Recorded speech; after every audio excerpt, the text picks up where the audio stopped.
So Glen Cole is the lead optical fabrication engineer, otherwise known as the chief engineer, in charge of polishing of the James Webb Space Telescope. I am sharing my screen, right? Am I sharing? Yes. Yeah.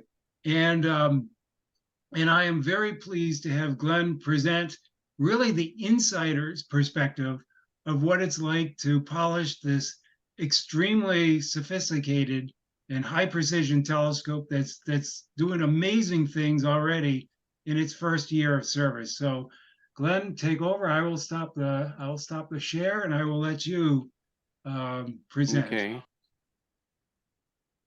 So here, let me see if I can get back to where I want to be. I still want to see my notes, but can you see the full screen version?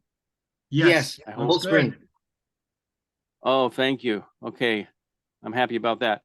Okay, let me go ahead and start, and I'm very excited. I'd love to be there in person. You know, the Zoom world for me is, you know, it's not quite what I enjoy. I'd rather be out there. I've never even been to the state of New Hampshire, so that's a weakness and not good. But someday I'd like to come out and shake hands and say hello. I'm sure it's a great group and really glad to tell the behind the scenes story. So I'll go ahead and get into my prepared words so that we'll get more out of it. How many of you have been following the incredible James Webb Space Telescope? Well, I think we can all agree that it's truly a marvel, and it is just now revealing the cosmos like never before. But have you ever wondered how the heart of the telescope, its mirrors, were created? Now imagine taking a behind-the-scenes look. Well, that's just what we're going to do tonight. I will share the incredible story, both the beauty and the challenges of JWST mirror making, something you will not find anywhere else. Hi, my name is Glen Cole, and I'm a tool maker. Specifically, I make telescope mirrors. For the last 42 years, I have helped create some of the world's greatest telescopes.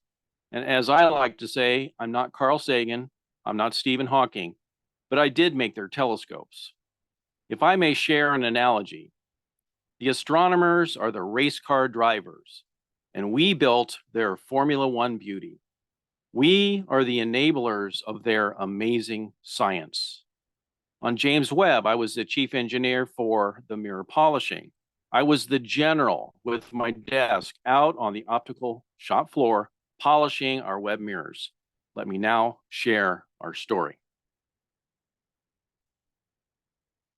And a bit of a disclaimer, the presentation is based on a true story and actual events and was drawn from various sources, including my flawed memory and the published monthly status reports for JWST mirror polishing. All of the personnel captured in the shop photographs were photoshopped to protect their identity altogether. I invented the characters' names. The cartoons helped to illustrate the story in a humorous fashion and in a graphical form. The presentation contains fictionalized scenes, composite and representative characters, and dialogue for dramatic and narrative purposes. Anyway, it's all very much protecting our peoples, except for me. There's one picture of me here. Yes, this is a story about the mirror makers of JWST. And as your guide, a bit of my history is shown on this page. It all started 42 years ago with the system shown in the upper left. This was my first job with my father, also a mirror maker.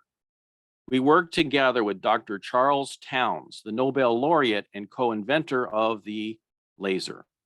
We polished the 2-meter flats and the 1.65-meter parabolas for 2 of the 3 systems that are shown here. They're also known as infrared spatial interferometers. Further, you can see my mirror making work on the dark side in the lower left. These systems employed large light-weighted glass mirrors. Can't talk too much about those, but they're very much incredible.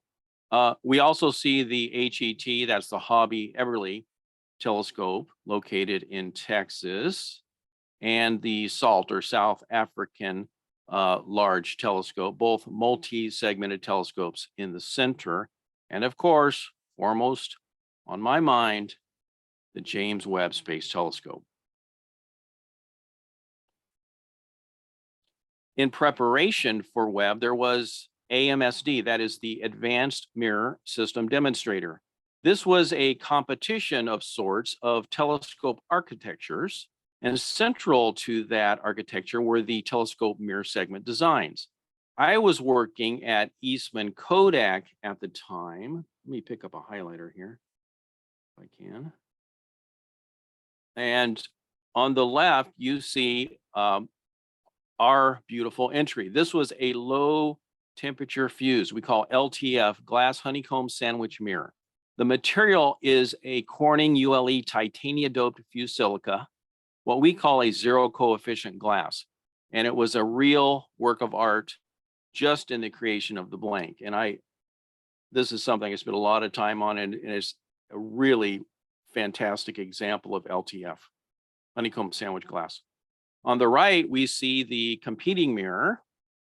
This is an open back, lightweighted beryllium substrate, and the engineer gives you a sense of the scale of these AMSD segments. This was also quite involved just in the creating of the substrate prior to any polishing activity. This was an important decision and central to the JWST telescope design. And, drum roll, the ball beryllium mirror was selected for flight.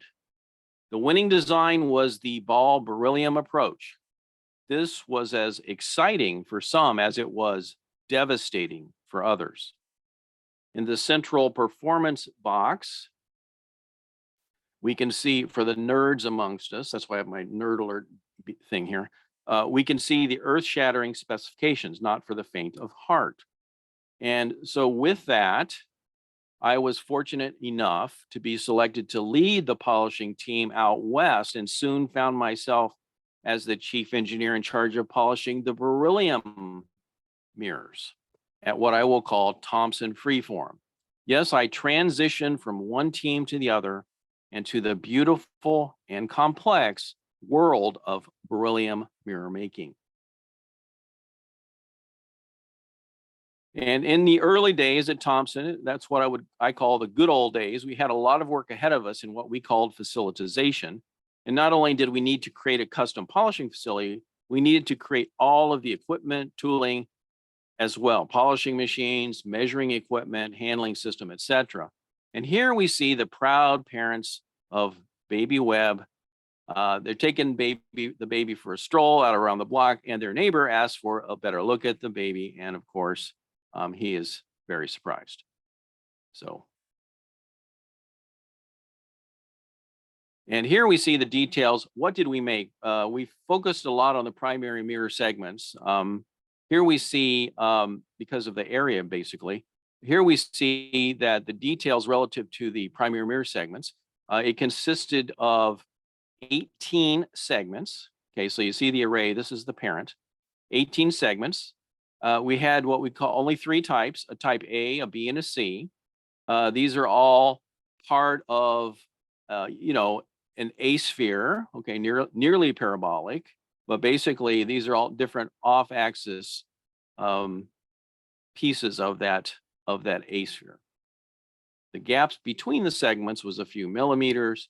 You can see 1.32 meters flat to flat. Here's for our specifications, we did things in surface frequency. So for the mid-spatial, that is the large wiggles on the surface, 222 millimeters or greater, we needed a 20 nanometer RMS versus the surface shape or prescription, as we call it. And at the higher frequencies, or the smaller wiggles on the surface, for these frequencies, we needed to be 7 nanometers RMS or below. And the surface roughness needed to be 4 nanometers RMS, or in the normal nomenclature, 40 angstroms RMS for surface roughness. We'll talk more about that later. And after a solid year and a half, we were able to call the facility, the polishing facility, the custom facility, complete. This was a big affair with all of our tiered partners from Ball to Northrop and NASA attending the dedication. It was a proud moment and a job well done. Our team had really outdone themselves and created a top-notch dedicated optical shop specific to JWST. But as we would find out later, there were still many nuances in the direct beryllium polishing that stood between us and the finish line. And here we get a sense of the date here. Here we have our 7 large polishing machines. We called them the CCOS machines. There's an array of these. There's 3 here and 4 along this aisle. And these beasts were created specifically for Webb. We started with a large machining center base and then outfitted it with a variety of proprietary grinding and polishing heads. The upper photo is a close-up of one of these polishing machines. This is our first machine. This is LCP-01, as we called it. This is the granddaddy of them all. In the lower, you can get a better sense of the optical shop, and here where the American flag is, this is what we call the command center, where my desk and all of the process engineers, we were basically sitting here and making decisions based on the metrology measurements of what the next steps were for those beautiful mirrors. And as I mentioned, the mirrors are made out of beryllium, and this is the 4th element in the periodic table. That's remarkable already. It's behind hydrogen, helium, and lithium. Then comes beryllium. So number 4. And this was an O30 beryllium, and it was a specially formulated variety of beryllium specifically for the Webb mirrors. It represented a step forward in terms of material properties. It was more isotropic than any other beryllium type at that point in time. The boules, as we call them, were created from a process called hipping. In this process, the beryllium powder is placed in a stainless steel container where heat and pressure are applied in what resembles, I would say, sintering. And after this creation of the O30 material, the boule had a coefficient of very nearly 0 at the in-use temperature of 40 Kelvin. The room temperature CTE, or coefficient of thermal expansion, as we call it CTE, the room temperature CTE was not good, okay, at room temperature. That's what we polished them at, but they needed to look good at cryogenic temperatures. And the amazing and incredible thing about beryllium is as the temperature drops towards absolute 0, the CTE also asymptotically goes towards 0. And as you can see, it's an open back design, and we have what we call 90% light weighting. So you just have these very thin ribs, or about 1 millimeter thick here. There's something we had to be careful of because there's so many of them and they're fragile. But basically, we had this beautiful lightweight structure, high specific stiffness, good CTE. But the challenge for beryllium, challenges were many, and we'll see some of these coming up. One of those challenges is toxicity. So there were strict beryllium protocols, and we hired a beryllium safety officer to assist in keeping us all safe. We had periodic blood tests to look for the leading indicators of berylliosis, and we also wore protective equipment, or PPEs, during certain risky activities. The cartoon on the left, it's my attempt at humor, but it actually wasn't funny. This actually happened. I had the safety officer come up to me and said, the good news is, we got everybody's samples in. The bad news is they were lost in the mail. And of course, nobody was happy. I don't know, most of us don't like giving blood, but we had to give blood another time because we had to keep ourselves safe and monitor the situation so that if there's any indications of the onset of problems with beryllium, if you will, a sensitivity, we needed to respond to that immediately. And off the record, I can't name names, but out of all the people that worked, if you will, in the shop, the technicians, the engineers and so forth, that we only found one person that we had to basically removed from the program.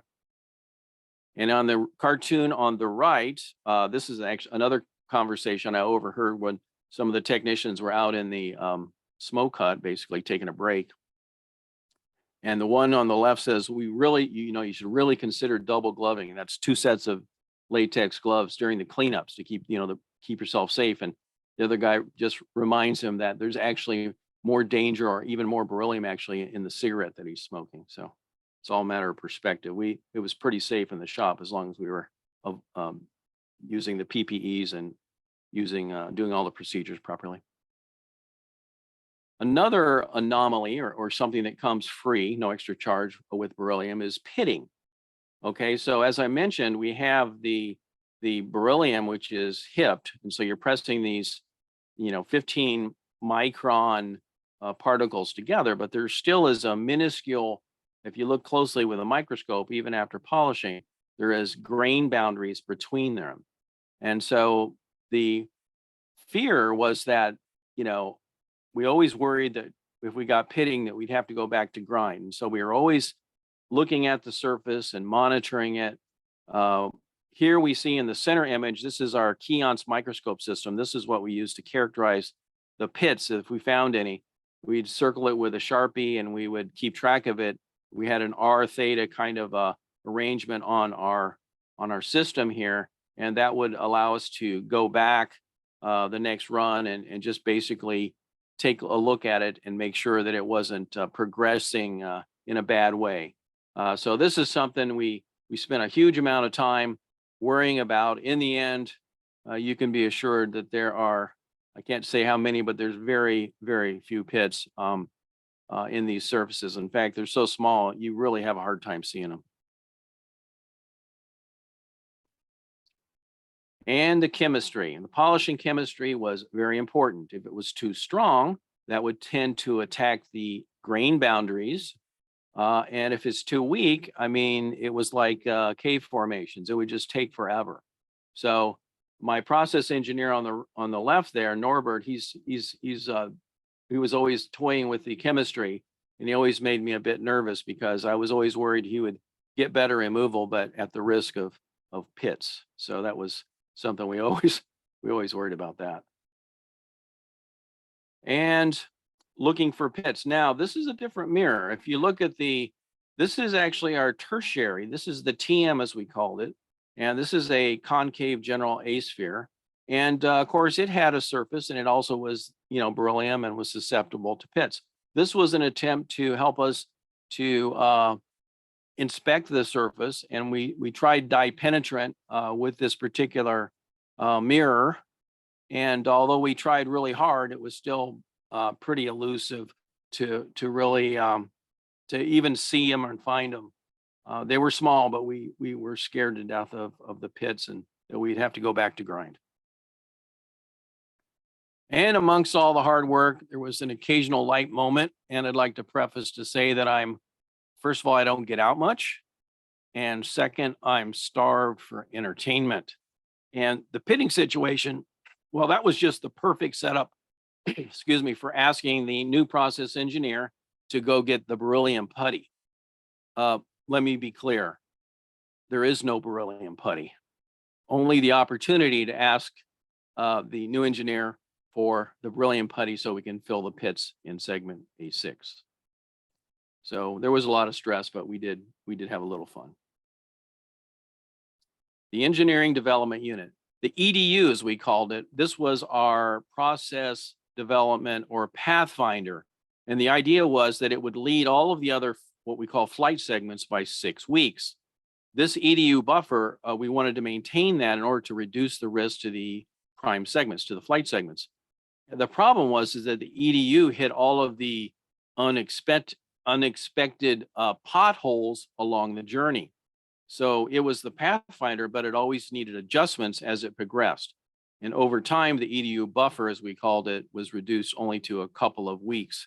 But there was always pressure to keep it as the leader of the pack. It was a type A segment.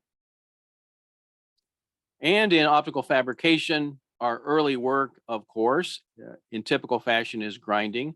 Here, we see smooth out grind, or this is fixed abrasive grinding, and this is our schedule expectation, and this is the actual progression of the surface figure. The blanks came to us with 100 microns difference between the measured shape and the actual prescriptive shape. And in grinding, we would refine this. But the thing that we found out early on was that the blanks that we had a lot of what we called micro yield, or they had a lot of internal stresses from the manufacturing of the blanks. So all of the experts, myself included, were surprised at just how much stress they had. And we had to mitigate that stress with our cryothermal cycling. And I'll show you that coming up now. So that was a significant issue. A measurement device that we used our LIGHTS CMM. Here we see one of the 3 coordinate measuring machines. And of course, optical fabrication is a process which iterates between surface figuring and surface measurements.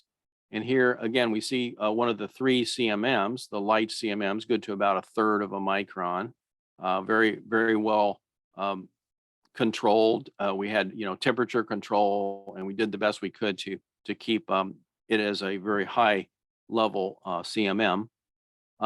Due to the micro yield, we spent a lot of time on the CMM monitoring the global shape, and we actually used some monuments on the backside, to unchanging monuments on the backside to help with the low order shape change that was associated with the yield, or with the stresses, I should say. And here we see the EDU on the CMM. And it's interesting because we're kind of below and we can kind of see the open back rib structure. So it's really beautiful.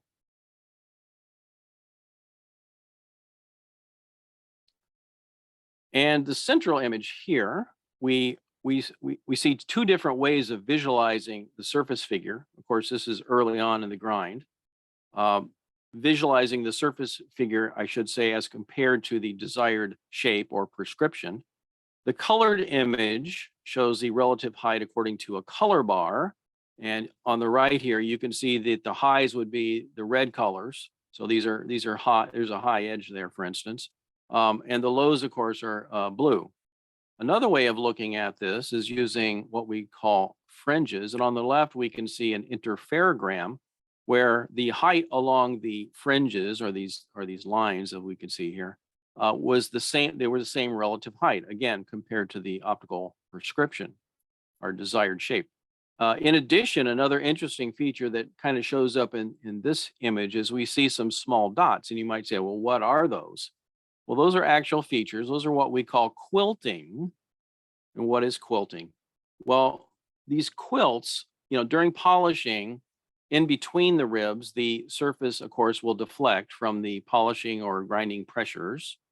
And when you release that pressure, the unsupported areas will, of course, rebound, if you will, quilting and having. So these little quilts are little high points in between ribs.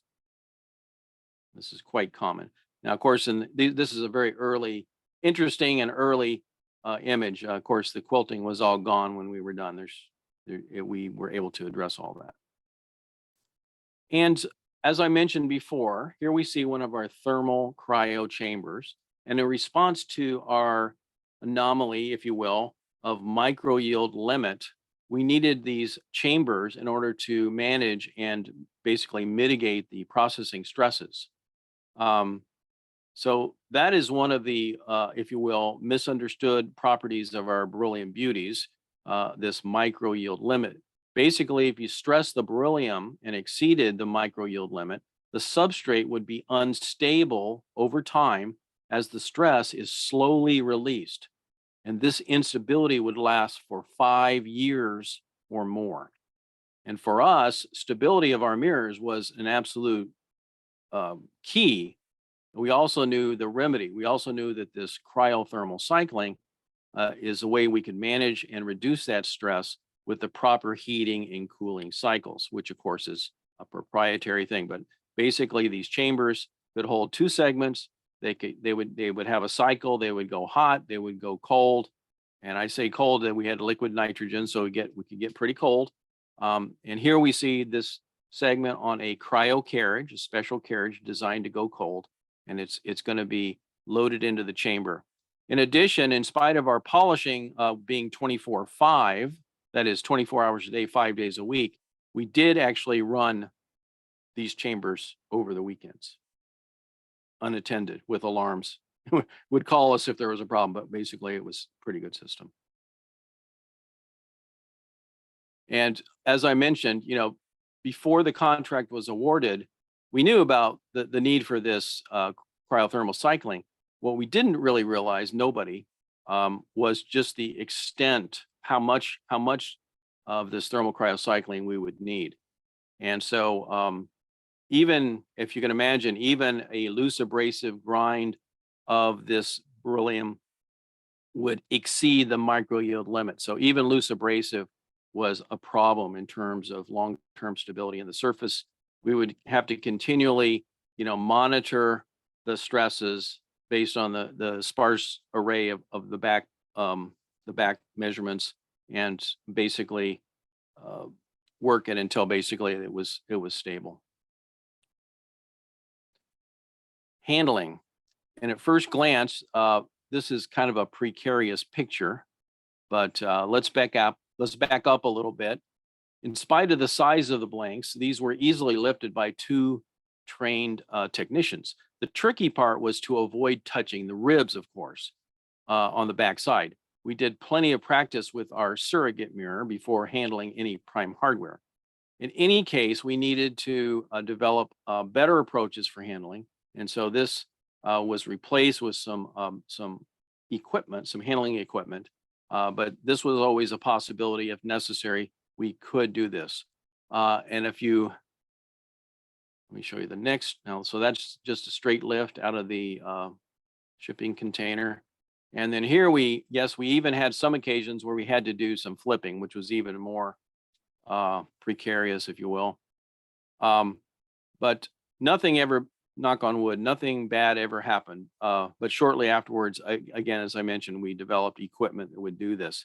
And please note the expressions on the operators' faces, these are not accurate. Remember, I told you these are all photoshopped. So everybody's got a different head. So basically, nobody smiled. This was, believe me, we were not smiling during a hand flip. And as I mentioned, we came up with some interesting equipment. Here we have the fixture transfer station, or we call it the FTS. This became the hub of our handling system. And if, for instance, we needed to flip, or if we needed to transfer from, say, a standard carriage to a cryo carriage, we would go straight to the FTS to help us do that safely.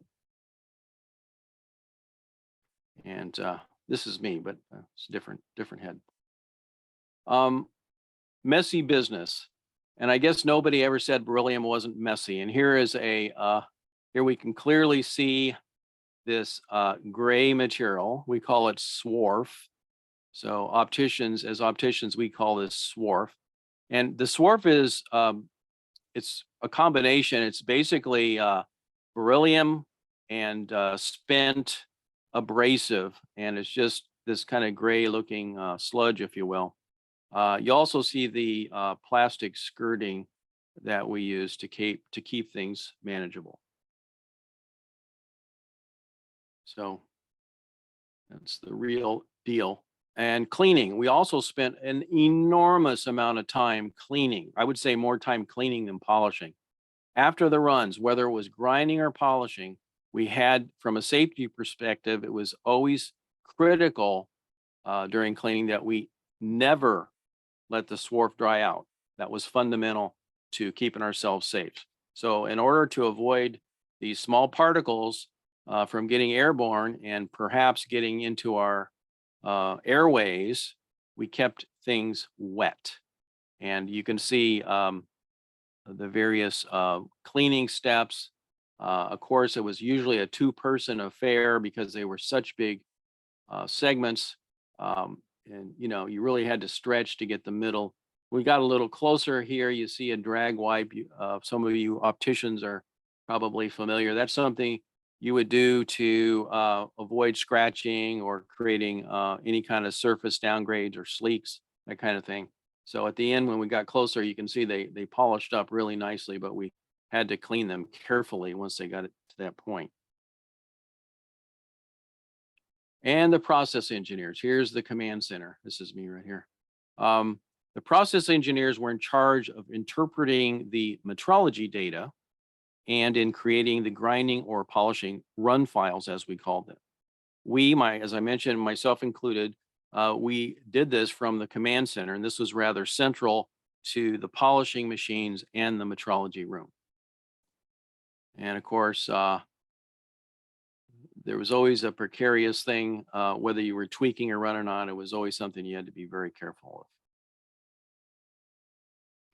And one day, midway through the program, we had a visit from the chief scientist for Webb, and he opened up with a very impromptu but very complimentary talk about the mirror making. And he said, you know, you guys are doing one of the most challenging things, and I'm very confident that you're gonna make these beautiful mirrors. He said, but what he feared that kept him up at night was the 5-layered sun shield, that it might malfunction and make it a moot point of how fantastic our beryllium mirrors were. He said, and I quote, "I worry about something much simpler than the mirrors. The sun shield, even though it is simpler, is still critical to our mission. If the sun shield malfunctions, your beautiful mirrors will be for naught," I remember him saying. We also worry about the sun shield, that is the mirror makers, the process engineers. And all it would take was for a cable to come off a pulley or something like that, and we'd end up with one large wrinkled mess 1,000,000 miles from Earth.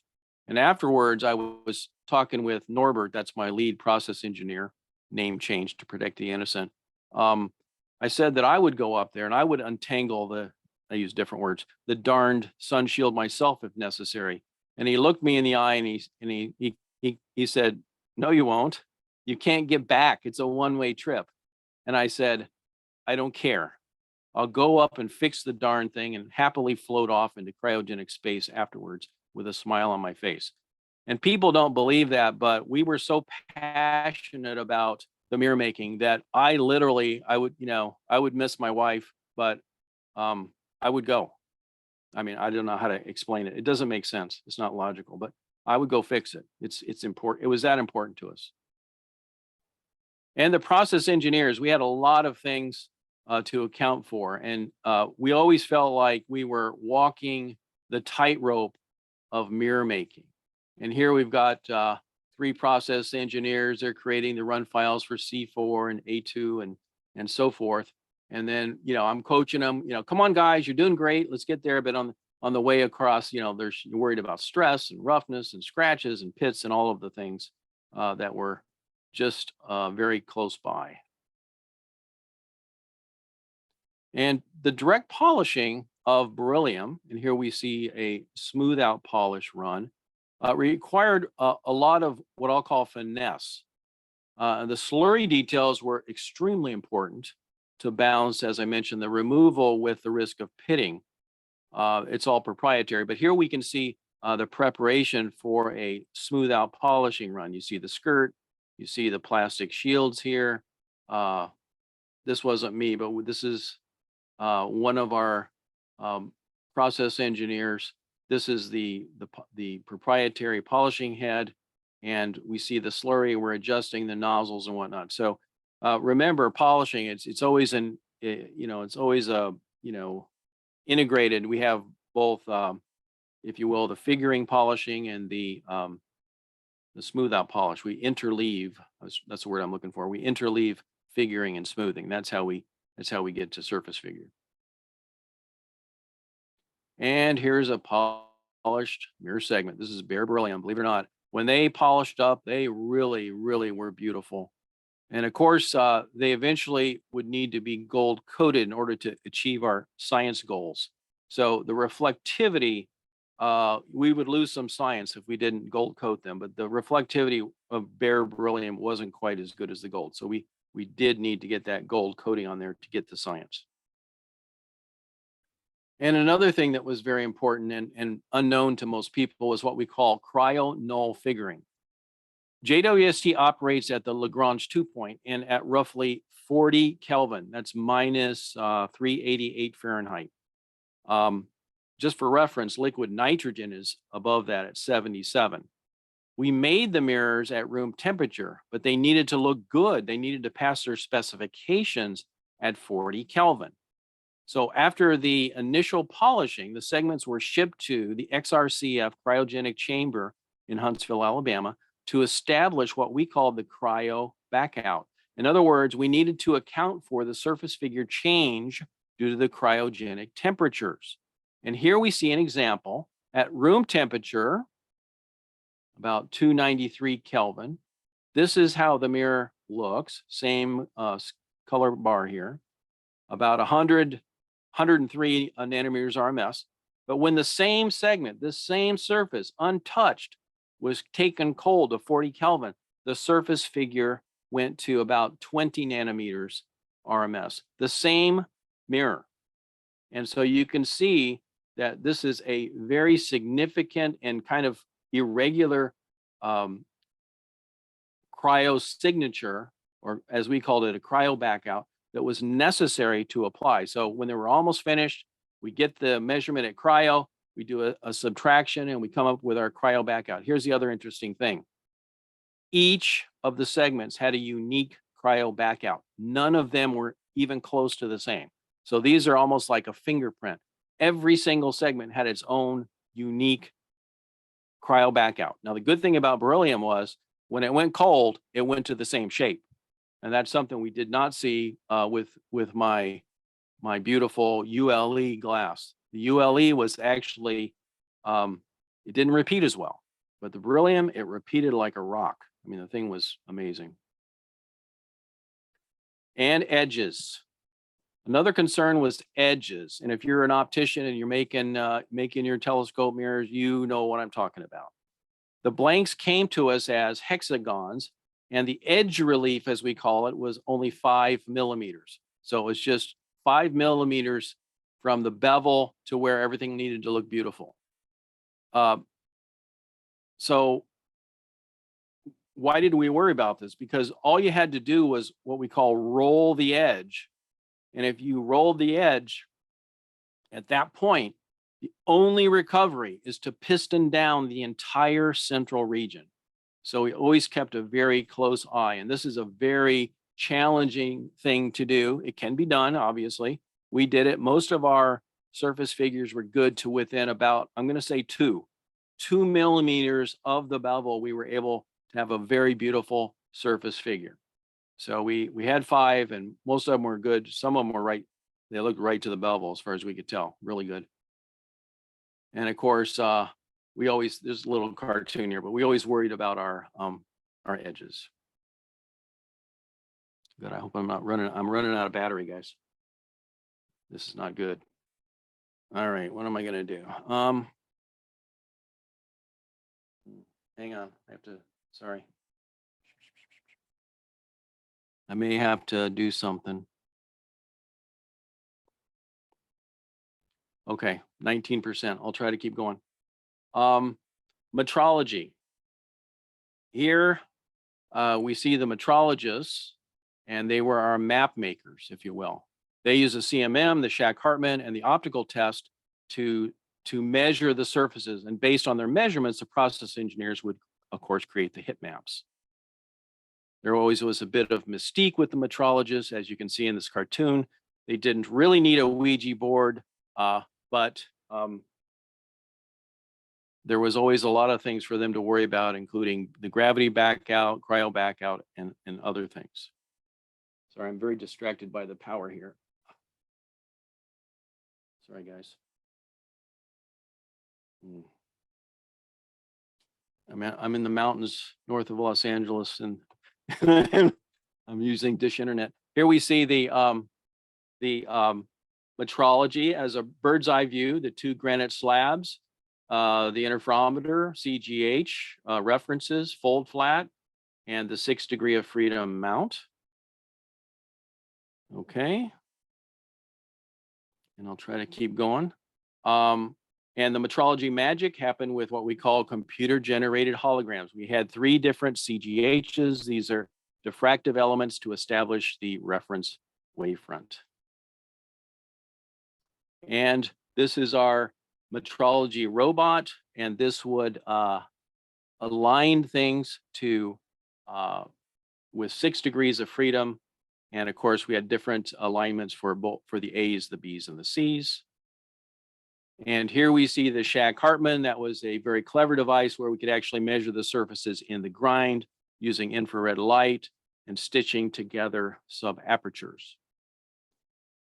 And here's the real heroes. These are the technicians. These are the hands people. These are the people that actually ground and polished, working 3 shifts, 5 days a week. And these are the heroes right here. These are amazing people. And but the beryllium, the protocols were stifling. I think I even told our beryllium safety officer that it was inhumane, because he told us for years that we were going to have, we're looking into having water out on the shop floor, but we never quite made it. And so here you see a cartoon of how they cheated on 3rd shift at 3:30 in the morning. And you just have to remember on 3rd shift that it is the nectar of the gods. And on 3rd shift, the combination of coffee and 3rd shift is a force of nature. And anomalies. The broader community was always the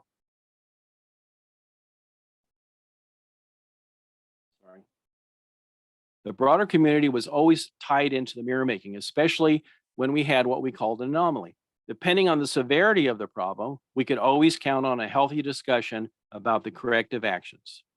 Here we see a discussion, and as you say, as you might say, we consider this a near miss of massive proportions. We almost had a problem. Hang on. Sorry.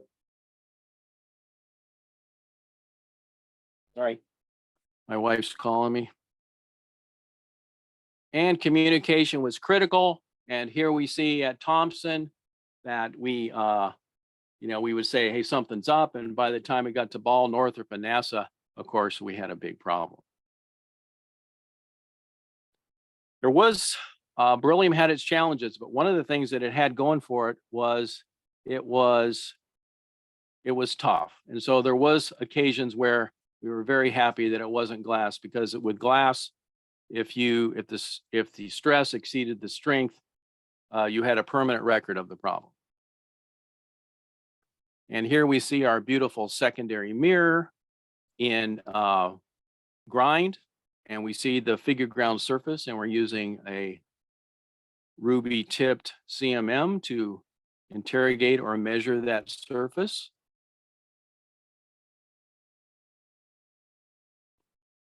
And here we see the secondary. It had its own medium-sized machine, and we see this is in smooth out grind. See the swarf. And we did with the secondary, we did allow for hand lifts, and that was much more manageable by just a very few select opticians. And here we see in the early grind, we see even in the early stages, we would look at surface maps. You can see some quilting here. I'm going a little fast because I'm afraid I'm going to run out of power. Sorry, guys. Here's a secondary on the polishing machine. And once it polished up, it was beautiful. As you can see here, the convex secondary.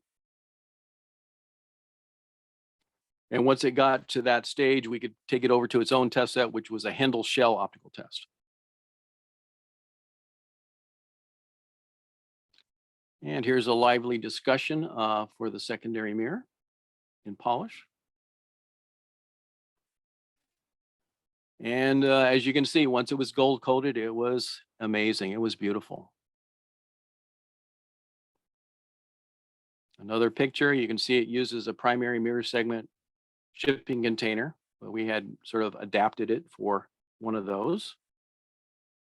And we also had a tertiary mirror, and I'm going to keep moving because I'm running out of power. And we see a hand lift here in the grind. outside the metrology door. They're going to take it into metrology. And it went on one of the large polishing machines. Here we see smooth out grind. And we used this concave, it's a concave general A sphere, and we measured it. We got a lot of information from the CMM.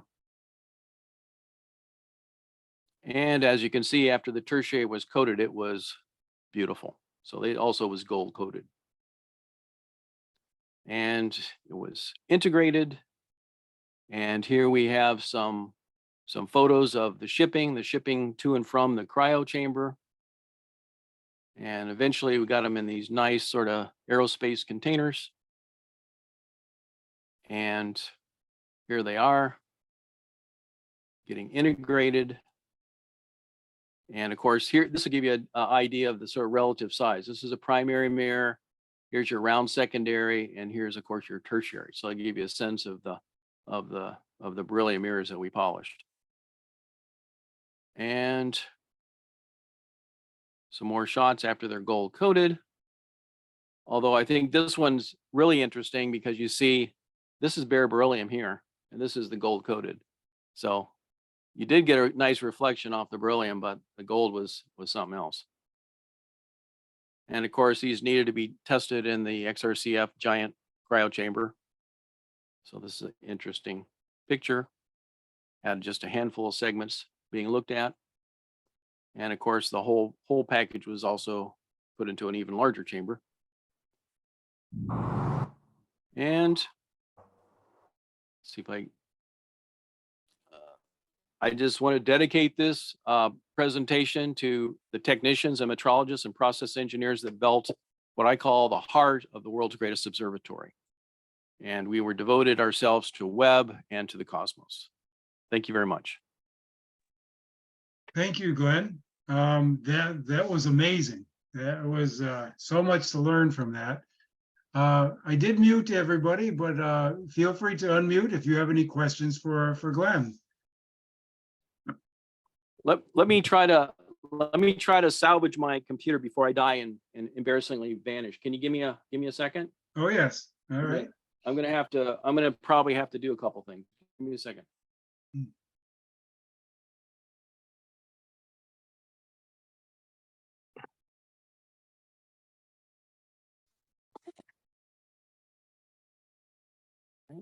All right, guys. Can you hear me at all? I can hear you. Okay, that's good. I wasn't sure. I just I'm losing power and I had to scramble. Okay. I'm off the mic, so I'm now just on my laptop here. Okay.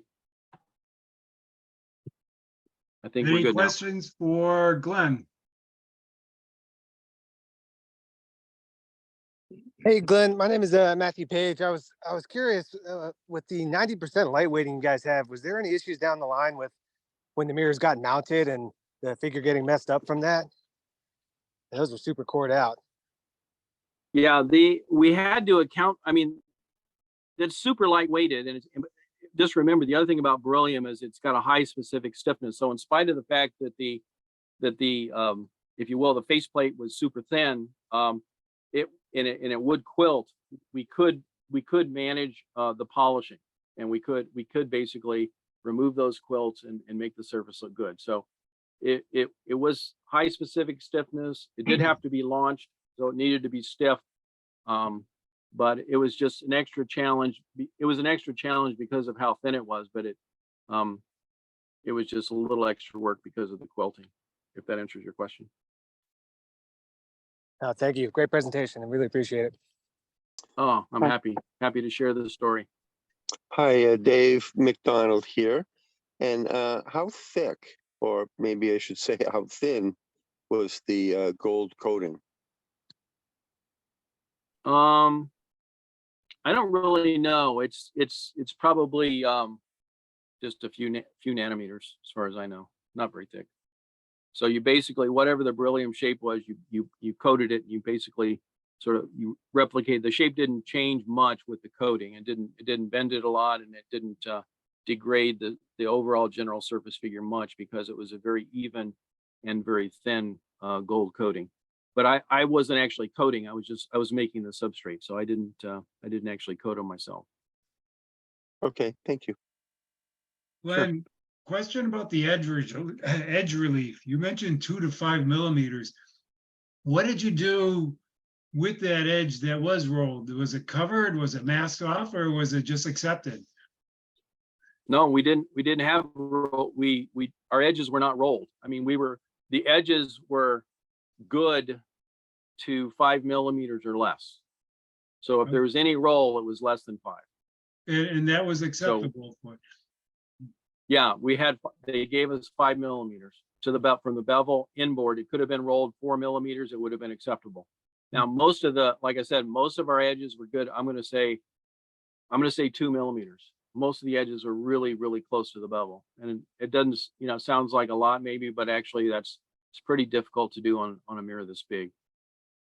I mean, I would like to, there's other edge strategies where you wouldn't normally do this. Normally you give yourself more, or you machine it down later, or you have edge glass, or you do different things, but we didn't have that luxury. They came to us in the finished hexagonal form, and we had to get them within 5 or less.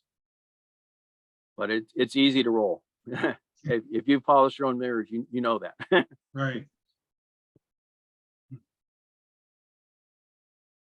Glenn, in the first year of operation, have you received any information on micrometeoroid impacts on the mirrors themselves? Yes, oh boy, I have an actual slide on that. It's in a different presentation though. If I stop sharing and grab a different slide, will I lose you guys, or will that? Anyway, I can speak to that if you like. If you have it on your computer, on the same computer, yeah, I'm game. Give me a second. I have a better slide. Oh my God, it's gonna take me a second. Have you got a minute or no? Yeah. Sure. Okay. Trying to do this. All right, hang on. I want to show you the slide. That's what I really want to show you.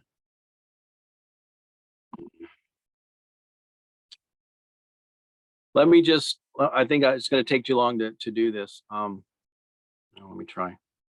Don't give up that easy.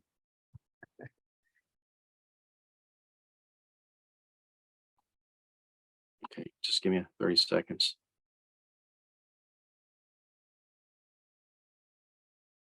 Okay, this is a big presentation. Okay, hang on. This is huge. This is 600 megabytes. See if I can.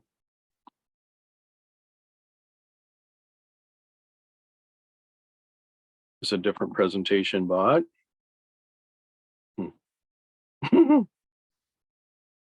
my apologies. What did I do? Okay.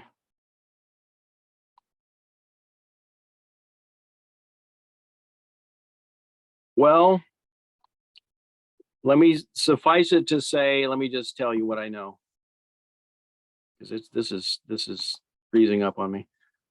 We had an impact a couple months ago on a fairly significant impact on segment C3. So Charlie 3, we had an impact, and what happened? It actually hit it so hard. Some of these little meteorites are traveling, I don't know exactly, but like 50,000 miles an hour, really fast. And it hit the segment, and it actually moved it out. It misaligned the entire segment. Wow. And so it was off in piston, tip and tilt. And we were able to, from the Earth, realign C3. We got back piston, tip, and tilt, got it co-phased. And then the really interesting part was our ability to, maybe this thing's loaded by now. Our ability to align, oh, I got it right here. Hang on. See if I can share that. Our ability to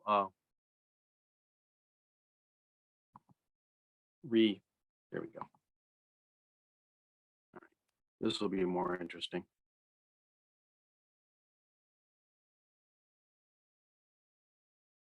Can you see that? Oh, yeah. Yes. Okay. Wow. So this is before. Can you see my cursor? Yep.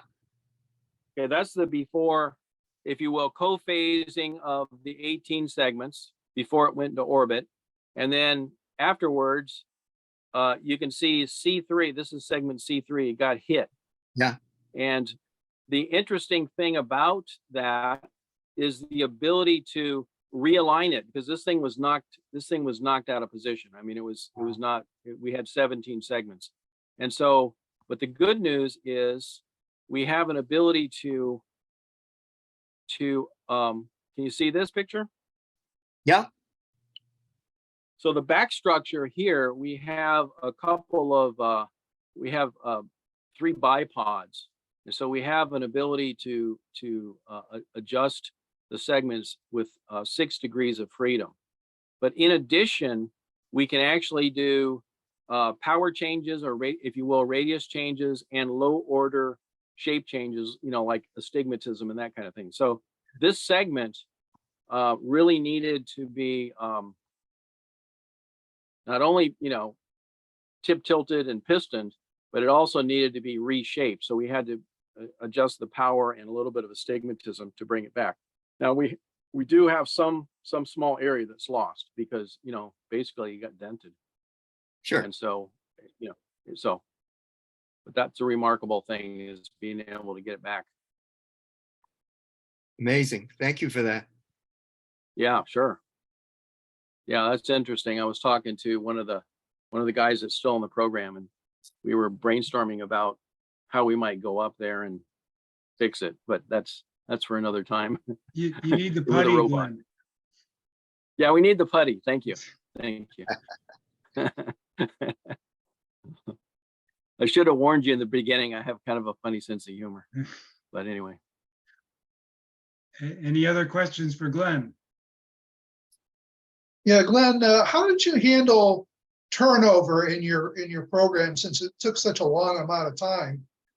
Did you have a lot of problem with that, or did most It's a good people question. stay on? We, you know, it was irrational how many people stayed. I think, I'm trying to think, we might have lost, let me think, 3 guys. I say guys, 3 people. We might have lost 3 people out of 50. So what happened was we were kind of irrational. We were like really passionate about this. It wasn't just a 9-to-5 job, get your money and go home. It wasn't like that for us. We were doing this for something bigger than ourselves. And so we really wanted to finish the job. And so I would say about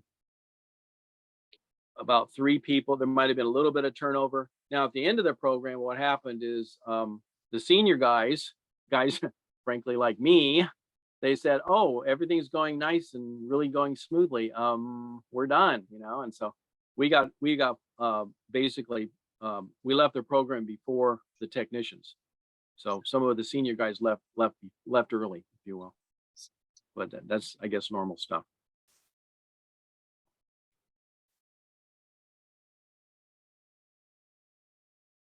Very nice. Any other questions for Glen?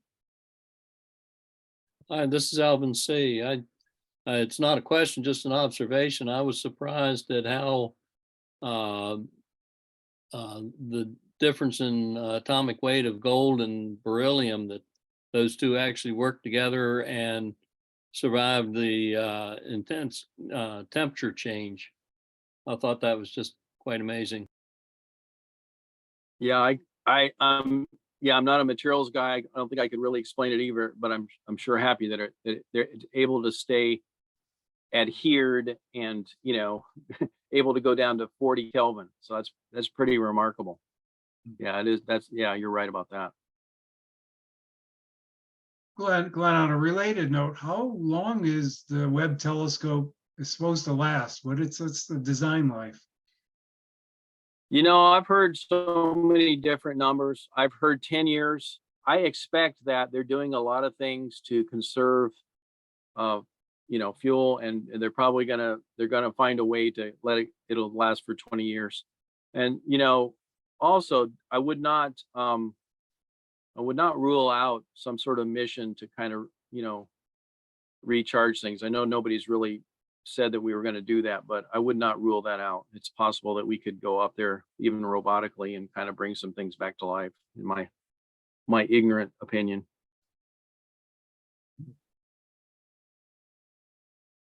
So I would say I would look for 15 to 20 years if you ask me.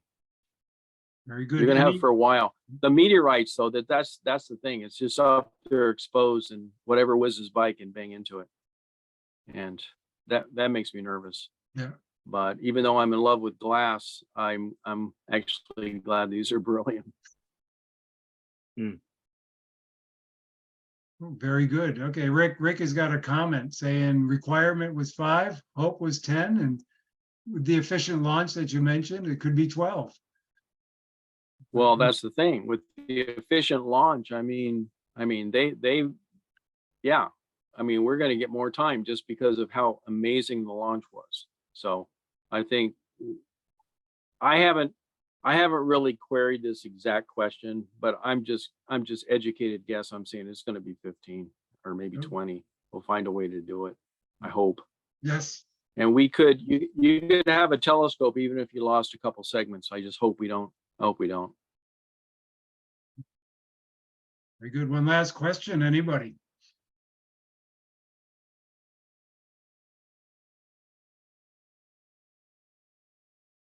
Glenn, I thank you very much for this wonderful presentation. I learned so much about the telescope and just the stories that were behind the construction and the polishing of the mirrors.